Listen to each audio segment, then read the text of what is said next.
my name is Jasmine. Starting my fourth year as a physics with theoretical physics student at University of Manchester. I'm Mary. I'm also a fourth year doing physics with theoretical physics at Manchester.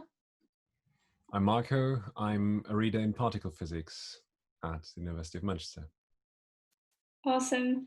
So I'm going to start with the questions now. So in your own words, what is particle physics?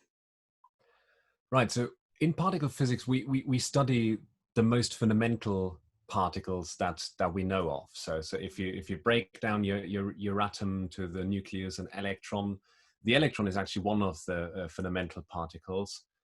But the atomic nucleus you can break down further into protons and neutrons, and even those we know now can be broken down further into quarks and the gluons that literally glue those together. And it's those quarks and gluons, their interactions, the electron, and that has heavier partners, the muon and the tau. And then there are these ghostly neutrinos about as well. They're electrically neutral, they hardly interact at all, but we know they're there.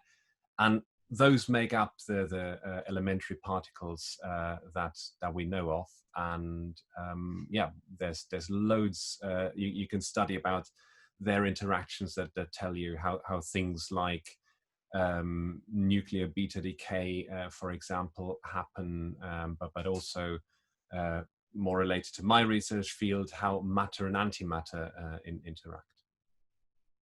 Okay, so thank you. That's really interesting. So you kind of already mentioned like what your research does. So would you like to like open that up a bit more? So what specifically do you study in your research? Mm-hmm. So mostly I'm working on the LHCb experiments. That's one of the 4 big experiments at the Large Hadron Collider at CERN near Geneva. And there what we're looking at is specifically at interactions involving the heavier quarks, and in particular those that form other particles. So the top quark is the heaviest, but that doesn't form any other particles with other quarks, because quarks can't exist on their own. They can only exist in combination with others. But before the top quark can even think about doing that, it decays because it's just so heavy. Now, if you then go back, the next 3 lighter quarks, so from the heaviest, the beauty, charm, and strange, they can form other particles together with themselves or other lighter quarks, the up and down. They can form a whole host of particles. And that is what we study, those particles, how they are produced, how they interact with each other, how they decay. And we're looking basically for 2 things. One is very rare decays in these particles, and they are particularly sensitive to tiny new effects that in themselves might seem completely invisible, but because the expected process is so rare, a tiny change in that can make a big difference, and that is what we're hoping to see. So that's one class, and the other class is we're comparing the matter and antimatter versions of these particles. So antimatter particles, we have again the same set that I described at the start. We have basically a copy of that, and that forms antimatter. And the only difference is the electrical charge being opposite. So you can then, just as you combine your matter quarks to form, for example, a proton, you can have the same antimatter quarks combined to form an antiproton, right? And it's sort of particles like those that we look at, that we compare. And again, what we're trying to find is subtle differences in the behavior of matter and antimatter. We know that these differences exist. We've seen them. Other experiments before us have seen them. But what we're now really trying to do is, again, find these subtle differences that are unexpected, that can show some new effects occurring that might be related to new particles or other types of what we often call new physics. So it's again looking with very high precision measurements for like subtle deviations. Okay, yeah, that sounds super interesting. So let's say you did sort of find either one of these questions that you mentioned, or even both. What will be the next step for you if you did find these things that you described? Right. So we actually have a situation like that right now, because I mentioned there are beauty, charm, and strange that can form these sort of combined particles, and in particles involving the strange quarks, matter-antimatter asymmetry was discovered in 1964. So long time ago, and that discovery led to huge insight. For example, at that time, only 3 quarks were involved in that discovery. But by looking at how they interact, looking at the theory behind them, people were then able to deduce that there need to be 3 additional quarks. So from a measurement with 3 quarks, further the existence of the 3 heavier quarks was deduced for the first time.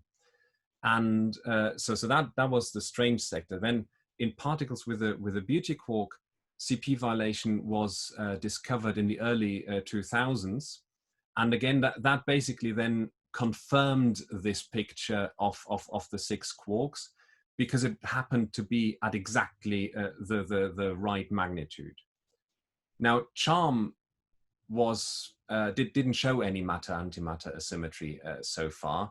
So in charm, we only observed some effects that are sort of leading to that direction a bit over 10 years ago. And only last year, we discovered matter-antimatter symmetries in charm. So that was really a landmark discovery that opened up a huge field. So now we are actually at this stage, right? What next, right? And what we're doing right now, and we've been doing beforehand, because we were desperately trying to find it anywhere, is we're looking at more specific processes, other decays that can tell us something. Because if we find something in one decay, we can make a hypothesis that we then either should find an effect in another decay or should not find an effect, and then we can test that hypothesis with this other particular decay.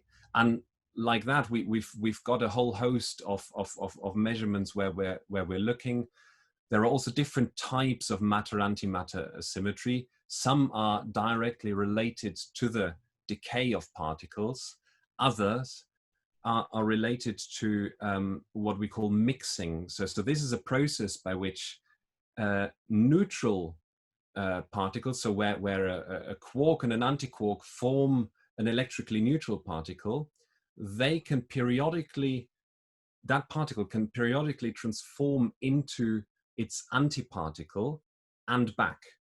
So this can oscillate between these 2 states.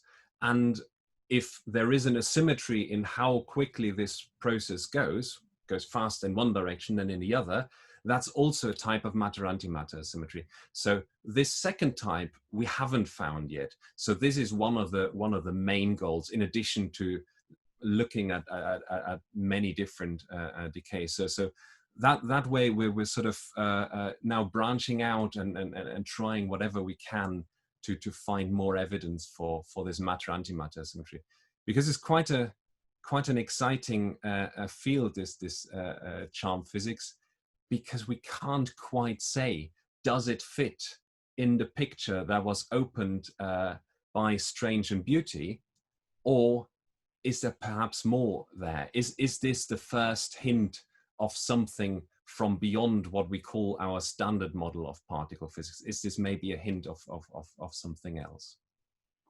That's so amazing that like there such recent discoveries and that they lead to like complete new branches of physics. That's really cool.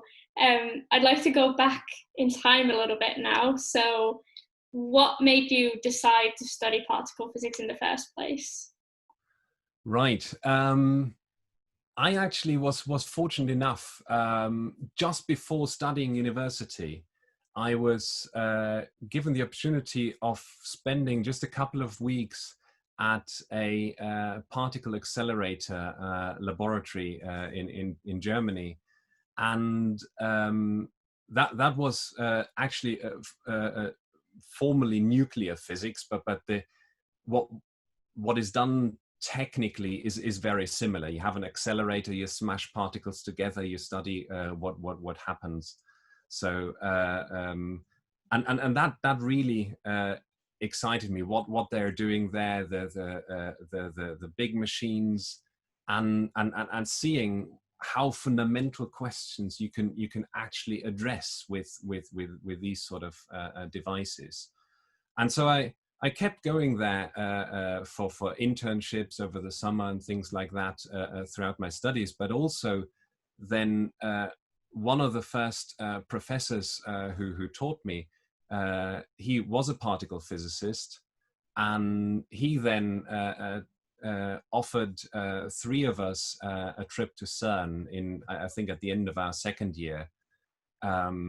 And there we basically had, I don't know, we were there for a week or something, and then I was completely hooked. I mean, that was such an amazing experience. I saw the CMS experiment, which is one of the other experiments at the Large Hadron Collider, being built, and just these huge detectors, and getting a feeling what you can do with that. And then in Mainz, where I studied, they have an excellent particle physics group. So obviously I looked for opportunities of continuing to work with them, and that's how it went. Well, so it was a bit of luck, and then just sort of falling in love with the experiments. Great. Absolutely, yeah. Then when you were growing up, did you always think that you would become a physicist, or specifically a particle physicist, or did you have other dreams or ideas? Not at all. I mean, a physicist, I didn't know that this job existed. My father worked as an engineer, so I from that I probably had some sort of technical background. But this job was never on my radar until I had physics at school. It was a subject that I enjoyed a lot, I must say, and I had excellent teachers, and I think that made a huge difference for me. They really excited me. It was that there were a lot of experiments, and I was one of those who didn't mind if things also didn't work occasionally, because of course that happens, but that's exactly what experiments are about. I enjoyed it more and more, and then I started doing some small projects on the side that then led also to this internship at the accelerator lab. So I think it was largely thanks to the teachers I had that they sort of sow some seeds there that dragged me in that direction. Yeah, it was similar to me. I had one very great physics teacher who just made me fall in love with physics, and that's how I ended up where I'm now. And I think it's probably the same for a lot of people. I think teachers are just such a great influence on you when you're a kid. So coming back to particle physics, I think I already know this answer, but what is your favorite particle, and can you explain what it is, and why it is your favorite particle? Yeah, I think there's no way I'm saying anything else than charm, the charm quark. So that's quite clear. Why? I mean, it just holds so many surprises. This thing, it's a pretty tricky particle to deal with. So there are reasons why those discoveries haven't happened any earlier than now. So from a theoretical point of view, it's super hard to work with. There are tools that work with heavier quarks. There are tools that work with lighter quarks, but sort of CHARMM sits in a sweet spot in the middle where neither of these tools really work well. So we struggle a lot with getting precise theoretical predictions, but also experimentally, it's not quite as easy to handle as particles containing the B quark, because it's a little shorter lived, a little lighter, and therefore a little harder to detect. But at the same time, it is because it's lighter, more of them get produced. So our data sets are much bigger than those of particles containing B quarks. So that has a huge advantage, because the bigger the data set, the more data points you have, the better your statistical precision. But this also means that you have to have your detector under control to that precision. So in CHARMM physics, we're always at the forefront of understanding all the nitty-gritty details that could lead to some fake effects or this, that, and the other. So it can be quite a nightmare to analyze them. But the potential is there to achieve these enormously precise measurements, and then at the end of the day make these discoveries as we managed a year ago. So yeah, so there is a huge potential, and if you're in it for the long haul, there's a lot of reward. Awesome. Well, let's hope that you and your group will find more and more cool things about this CHARMM quark. So too. I'm going to hand over to Mary now, so she's going to continue with the questions. Right? So one of our first questions from this section is, why is studying particle physics important? Right. It addresses really fundamental questions. I mean, we study fundamental particles, so obviously you ask very fundamental questions, right? So I mentioned matter-antimatter asymmetry as one example, and the question this relates to is nothing less than why do we exist, in a sense. The point there being that we believe that after the Big Bang, matter and antimatter were produced in the same amount. So if you imagine a Big Bang as an electrically neutral, just a huge concentration of energy, right? Then that energy produces particles. And I mentioned earlier, matter and antimatter have opposite electrical charge. So you have to produce them in the same amount to keep this neutral. And indeed they were. And what happens if you bring matter and antimatter together? They annihilate, and they form light. And that is indeed what happened in the early universe. And we see this afterglow as the cosmic microwave background, where we get these beautiful images with just an update coming out a few days ago. However, that is sort of almost all the universe, but then there's a tiny amount of matter left over, and that is what makes all the visible universe, all the stars, the galaxies, planets, and so on. And there's no antimatter version of that universe.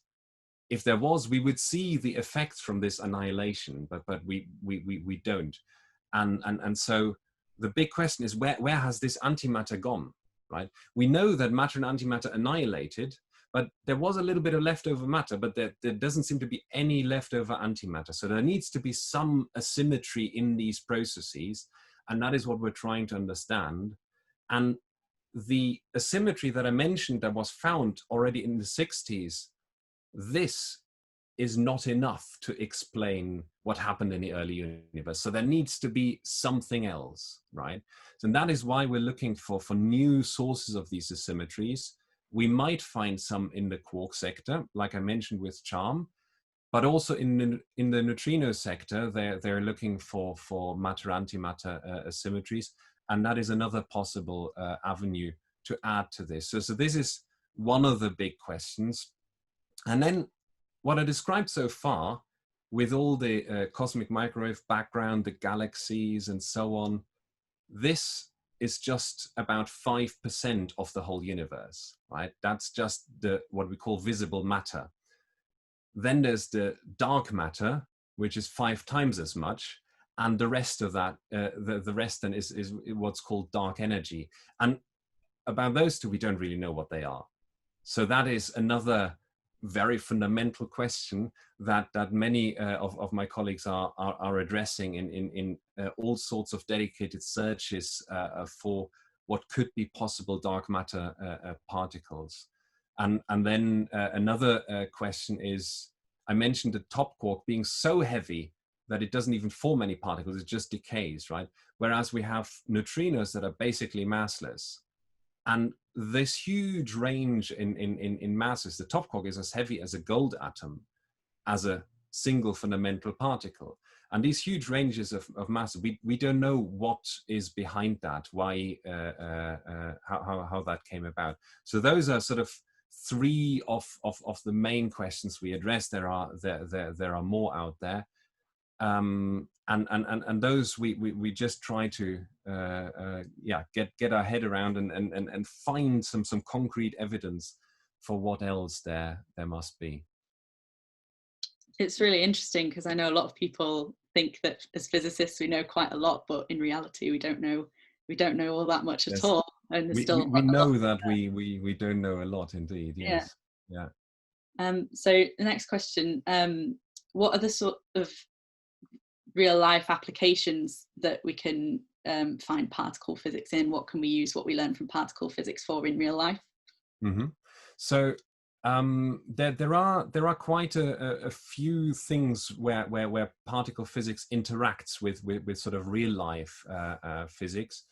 A lot of that is in medical physics, actually. So medical imaging is almost all particle physics in a way.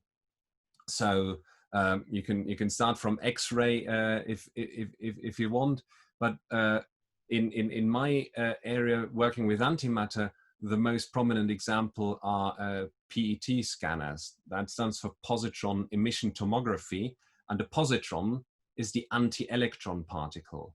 And what happens there is you inject the patient with some material that emits these positrons, and then the positrons and the electrons that are of course abundantly present in the body, they annihilate, and they send out gamma rays, they send out photons that can then be detected.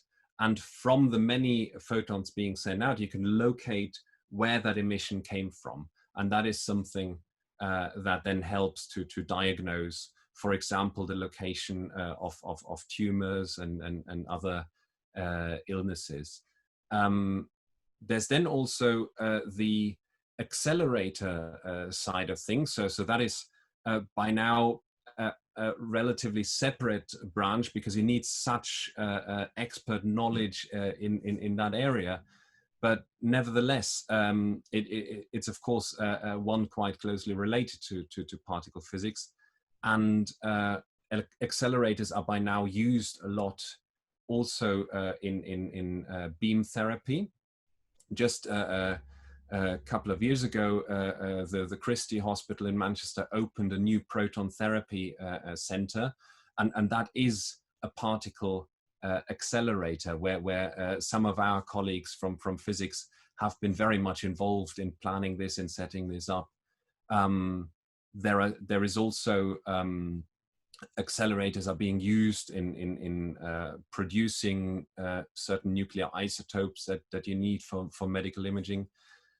And then essentially any other area of imaging is using a lot of particle physics that can be in security applications. So where you for instance scan big shipping containers and try to identify explosives or other materials.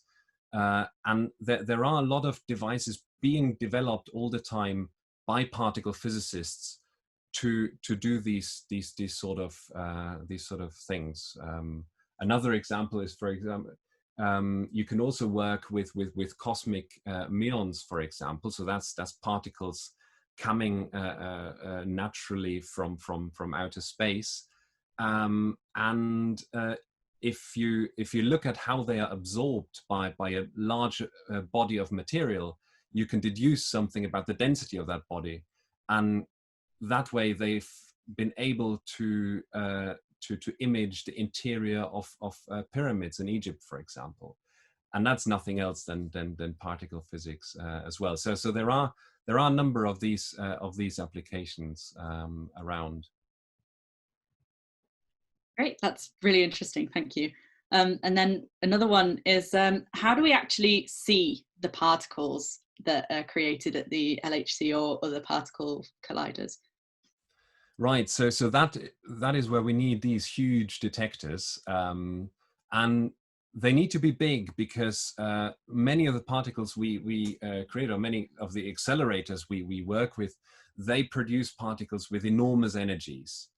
And then what happens is they fly a great distance before they decay or undergo other interactions. And often what happens is we actually don't observe directly the particle we're interested in. So that particle might decay into other particles.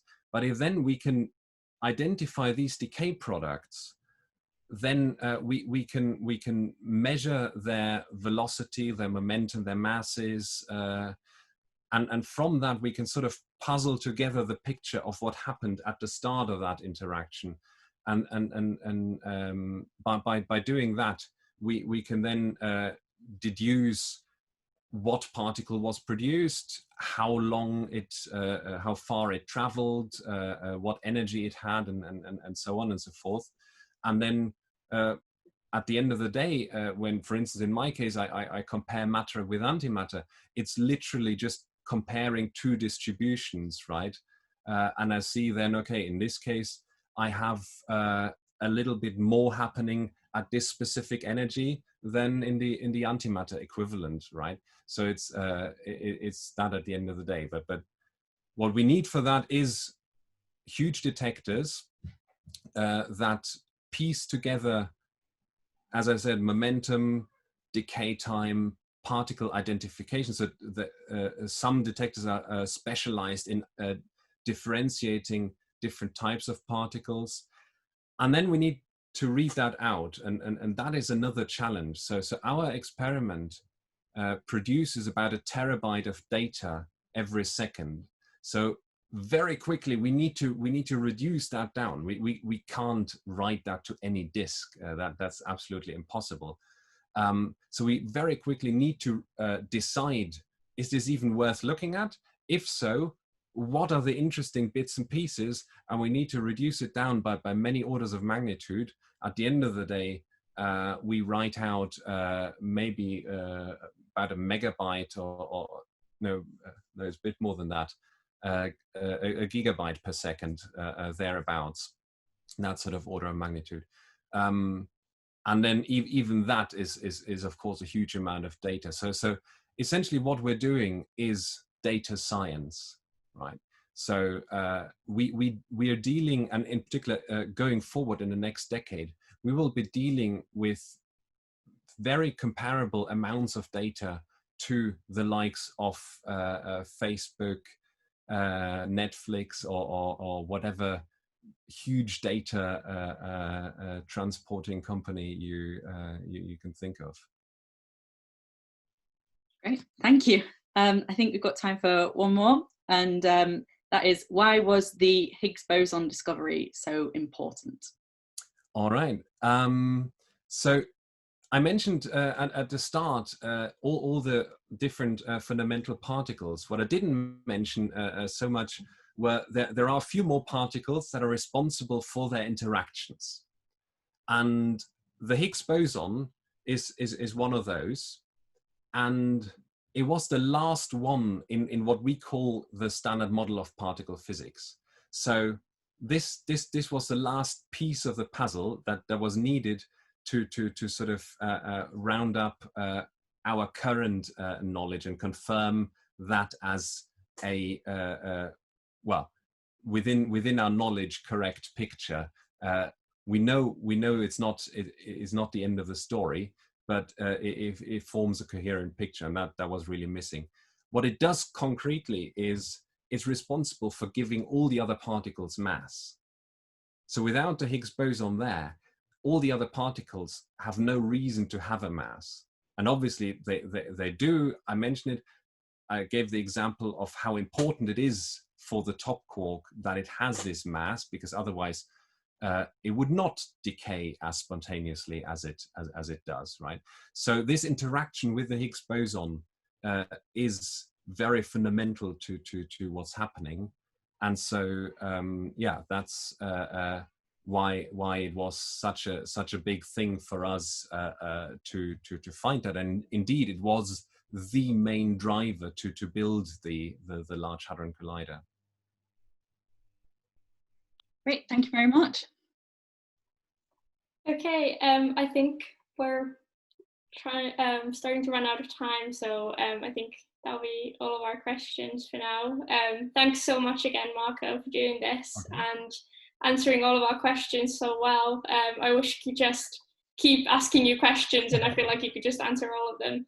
Thank you so much. There are more opportunities for that. Thanks a lot for asking them, and it's certainly been a pleasure talking to you. Thank you very much. Thanks. See you later. All right. See you later. Okay. Bye. Bye-bye. Bye.